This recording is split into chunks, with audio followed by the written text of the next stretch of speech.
People say money does not buy happiness, but one day I borrowed my dad's laptop and I saw an Excel sheet in there. It was called Monthly Outflow Excel. When I opened that, I realized the genius my dad is.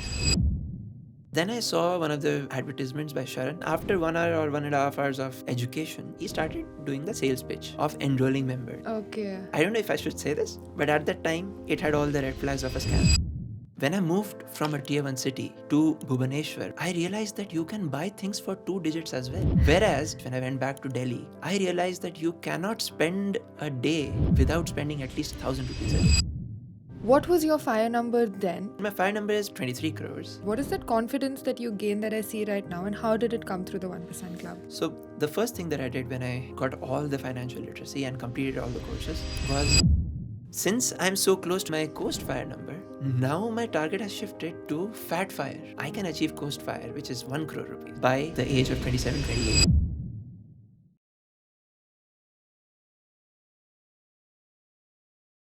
Hello everybody. Today we're talking to Anujeet. He's 25 years old, born and brought up in Delhi. He's a software engineer at Broadcom.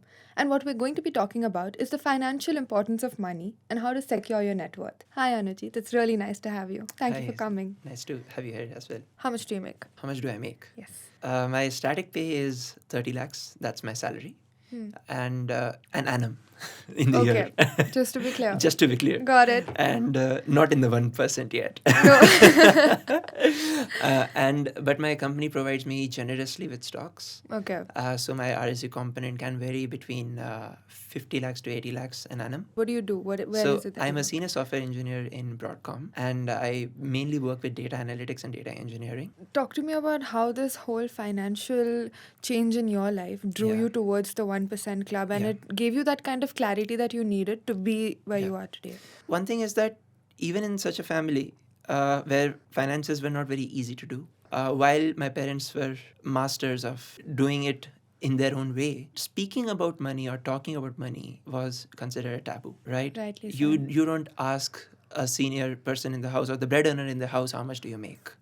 One day I borrowed my dad's laptop and I saw an Excel sheet in there. It was called Monthly Outflow Excel. And when I opened that, I realized the genius my dad is, because he used to track his outflows month to month. And then I also realized later in life that that is probably why there were some mistakes that were done, because his vision of finances was month to month, paycheck to paycheck, while he made sure that his wife and his kid had the best lifestyle in that month. The future was not yet secured. They say, no, look after the pennies and the dollars will take care of themselves. Exactly. When I moved from a tier 1 city to Bhubaneswar, where I studied from, I realized that you can buy things for 2 digits as well. Whereas after spending 1 semester in my college, when I went back to Delhi from a tier 3 city to a tier 1 city, I realized that you cannot spend a day without spending at least 1,000 rupees a day. That is true.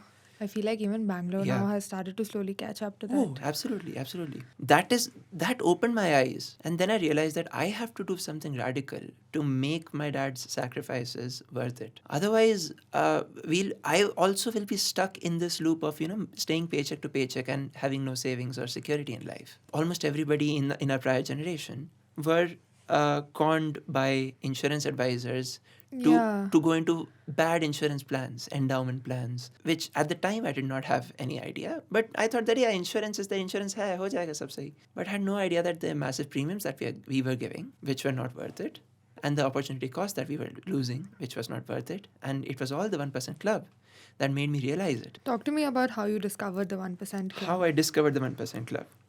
So when I started earning, obviously savings and investment were my objective, because that is what I saw lacking in the monthly outflow Excel of my dad. While my dad was still earning, I could do the saving, right? Yeah. Yeah. My mother also enforced me. In fact, there's a huge role of my mother. My mother says always, from a very young age, from when I was class 8th, 9th or 10th probably, she said that before you get married, she's telling her child who's in 10th class, 15-year-old kid, Correct. before you get married, you need to be financially stable. Even before your marriage, because marriage itself is not very costly, right? You spend tens of crores of rupees on a marriage, right? So you need to be financially secure at that stage. That was fortunately my mother's upbringing. So she enforced me that whatever you earn, you start a 5,000 rupees SIP every month.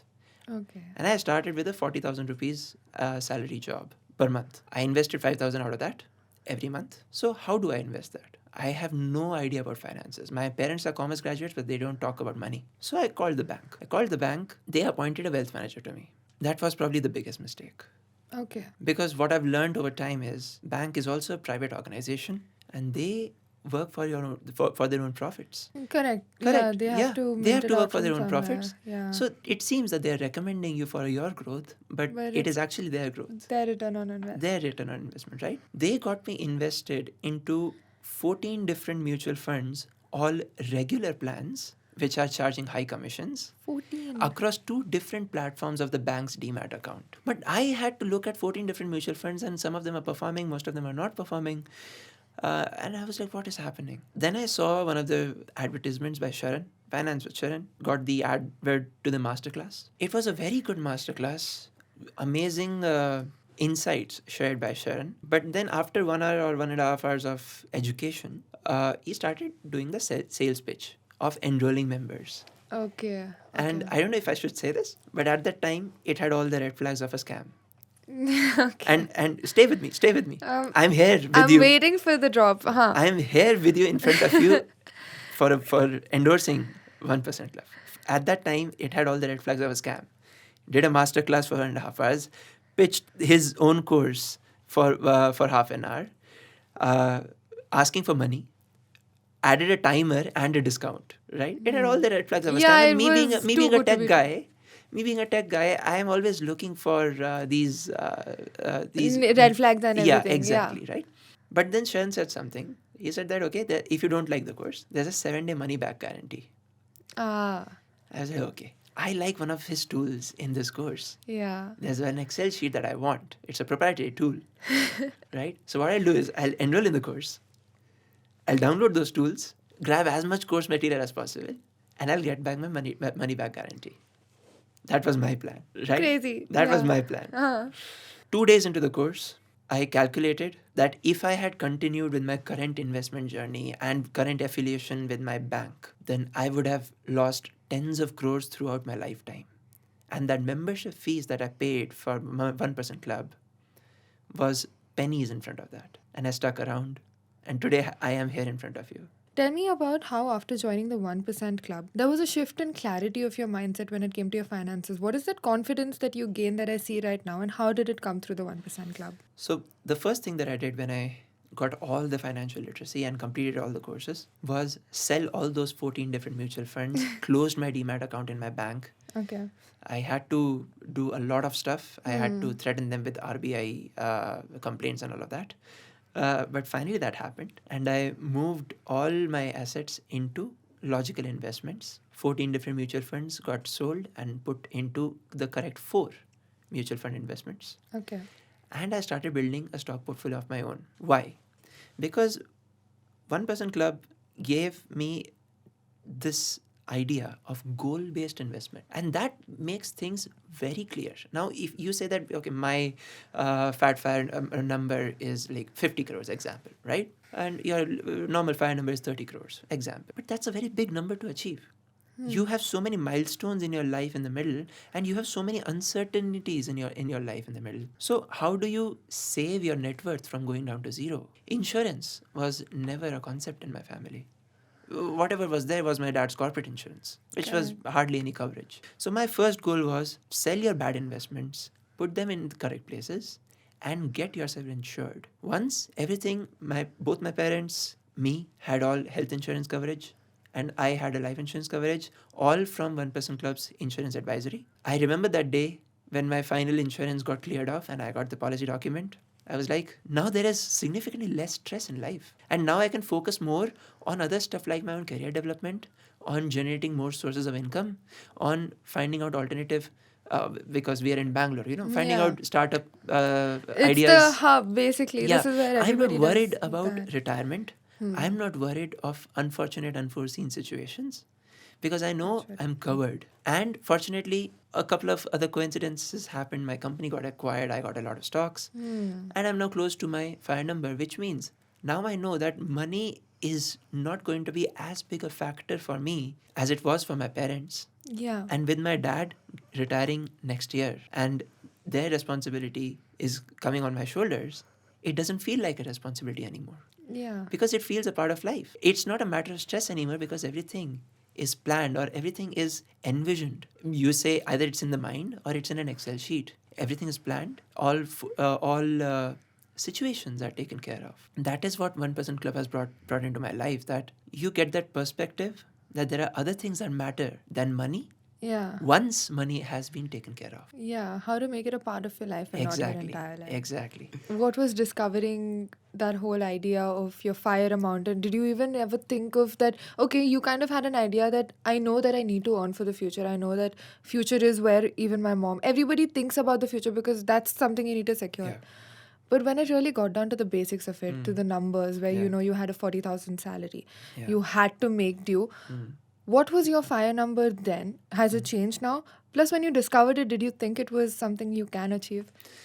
So, fortunately, I joined the club in January 2024. Okay, that's It's very fairly recent. recent. Right. So, from then to now, my income hasn't changed much. My static income hasn't changed much. My variable has. I wouldn't say my fire number has changed since then because I got introduced to the fire number in January. In January, so I right? had no idea of the Yeah. duration. Okay. Right? So, but my fire number is pretty clear to me that lean fire is 18 crores. Okay. Fire is 23 crores and fat fire is 36 crores. Okay. But my coast fire is very interesting because I get like a lot of stocks from my company. Of course, yeah. I'm 25 years old. I can achieve coast fire, which is 1 crore rupees, by the age of 27, 28, maximum Wow. 30. Have you thought about when you want all of this to stop and it's time to bring in that fire money and like splurge? Yes, yes. I can mean, imagine. But, since I'm so close to reaching my coast fire number, now my target has shifted to fat fire. Okay, so now we're going new levels. We are going new levels of doing a world tour every year. Oh my god, okay. Right? So that's my target now. And obviously, I am sort of a very passionate and ambitious guy in everything I do. And this being one of the more interesting activities of managing finances. And I remembered my father's monthly outflow Excel. And I've created an Excel of my own, which is extremely detailed. It is so detailed that in probably after 1 year of improving that into a proper software, because I'm a software developer myself, Yeah. I'm probably going to pitch that to, say, a wealth management company or something like that. Right? So I'm going that much in detail in managing my own finances so that everybody else can benefit from that. And my fire number, my retirement goals are so clear on that. My net worth and my asset allocation is so clear on that today I can say that because I have been a part of 1% Club, I can sleep peacefully thinking that I am not working for the money, my money is working for me. That very few people can say. Yeah. So to achieve that at such a young age, I think you've already crossed like a milestone. Yeah. But coming to that age factor, Yeah. there are so many people at your age who are still figuring it out, still Yeah. starting out, still confused and still unaware of what the system is. Mm. What is that? Just because you had this understanding earlier on in life that, okay, money is going to be important for me. What is that mindset difference you noticed that you face with a lot of friends that are still your age and maybe not earning as much as you? And where do you think that can change so people avoid making this mistake? Yeah, so, when you're in your early 20s, you really want to have a lot of fun, Yeah. right? But I was fortunate in having very good company, and my mentors gave me very good advice that in your 20s, you can either go very high in life or very low in life. Correct. In your mid 20s, you have an opportunity to reflect on where you are and then improve from there. So if you're very low and you start improving from there will be somebody who took the right decision At the right time. and went far crossed above. you. And because these are exponential equations, there will be always that gap that you will never be able to fill. Yeah. In your entire lifetimes, while your peers are exponentially higher just because you had that minor correction in your early 20s. You chose to have fun then. You may just be struggling with your retirement by the time everybody else has retired. So it all depends on where we all end. Yeah. So my message to the viewer, you who is watching it, people say money does not buy happiness, but I want you to listen to this very carefully. Money does not buy happiness, but better management of money does. Because now that my money is properly managed, I know exactly where I will land, say, one month from now, 1 year from now, 10 years from now, 20 years from now. I have a perspective, I have a vision. Earlier, before being financially literate, it was all about making FDs. I was prepared to do a 10 crore FD in a bank account. Right? But I had no idea about the opportunity cost I was losing. I had no idea about inflation rates versus interest rates. I had no idea about stuff like money makes money. The market may be going up by 25% and your portfolio may be going up by 10%. That is a bad thing at a macro level. But if your portfolio is invested amount, it could be anywhere. It could be direct stocks, could be mutual funds. If your invested amount is 1,000 rupees and it goes up by 10%, you earn 100 rupees. But if your invested amount is a crore and the market goes up by 10%, you earn 10 lakh rupees. Money makes money, and better management of money gives you peace of mind. And therefore leads to happiness. I think that is what the new mindset needs to be. Yes, absolutely. And I'm basically, in my peer group, I'm the finance guy. Oh, okay. And as everybody, I don't obviously tell them what to buy, what to sell, but people like me because I tell them how to look for better opportunities, how to correct your mistakes, and why I can dive deep into why a certain investment is bad. Coming to that, have you ever faced like a financial backlash, or a plan of yours didn't work out, something went down the line that you didn't plan? Although it is a little bit early on from since you started, Yeah. has there been that learning yet? So in not regulated markets, but I was a crypto investor before I started coming into regulated markets. My biggest loss was my profits. So I invested around 40,000 rupees at that time when I was earning 40,000 rupees monthly. Across a span of a year, I invested 40,000 rupees. That was basically the best that I could do in a high risk asset like crypto. And that grew up to, that 40,000 rupees grew up to about 6 lakh rupees at that time. And I lost it all because I did not know when or how to take profits or how to do that analysis of whether the market is safe to be invested in or not, to remain invested in or not. Right? That was my biggest loss. And fortunately, before coming into the actual market of mutual funds and direct stocks of regulated markets, I burned my hands properly with a less capital in crypto to have those learnings of how to analyze a risk and reward, how to analyze the market sentiment, how to fundamentally analyze a particular asset that you're investing in, and knowing everything in and out, that even if in your dreams anybody asks you, why have you invested in this?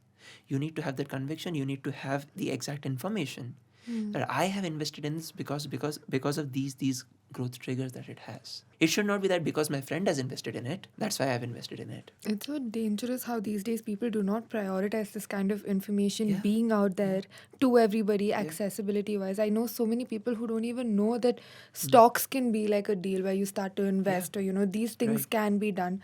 I mean, if we implemented those things, don't you think the country, everybody would just grow at a much rapid rate in a better way? Yes, of course. And I think it's also already happening with, after COVID, the kind of wave that we have seen in the markets, the kind of inflows in the markets of retail investors that we've seen, if you look at the data, with the rise of companies like the famous demat accounts that we have, Zerodha and all, it is coming into more mainstream. I see more new graduates and new employees getting an investment first strategy, while during our parents' time there was no concept of forced savings. Today there's a concept of pay yourself first and then pay everything else. So I would say that the tier 1 society of India is looking at investments rather more seriously today than it was looking at investments maybe before COVID. Right? I mean, that much of a change can, because even over COVID, everybody faced like a very big financial surge.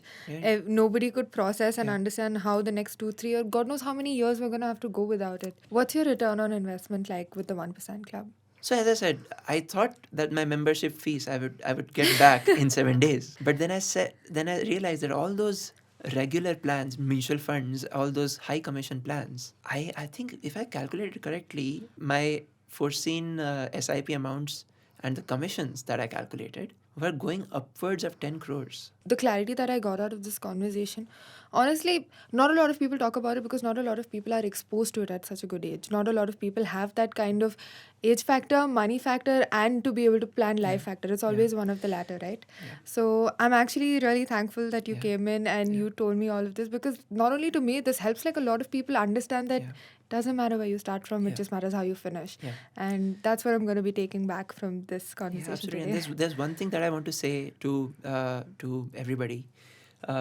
maybe to a wider audience, that talk more about finance, because talking more is not a taboo, as it leads to you discovering the mistakes that you've been making, or it leads to you discovering mistakes others are making so that you don't make it. There's no benefit in hiding your finances. Very rightly said, and I think it's important. I think the more people talk about this, the more it is going to become a topic of conversation everywhere you go, so that there is awareness everywhere. People really underestimate it, or they do not appreciate the amount of credibility that comes out of just better planning for the future, because simply we don't know that it exists. I was somebody who recently started understanding these things.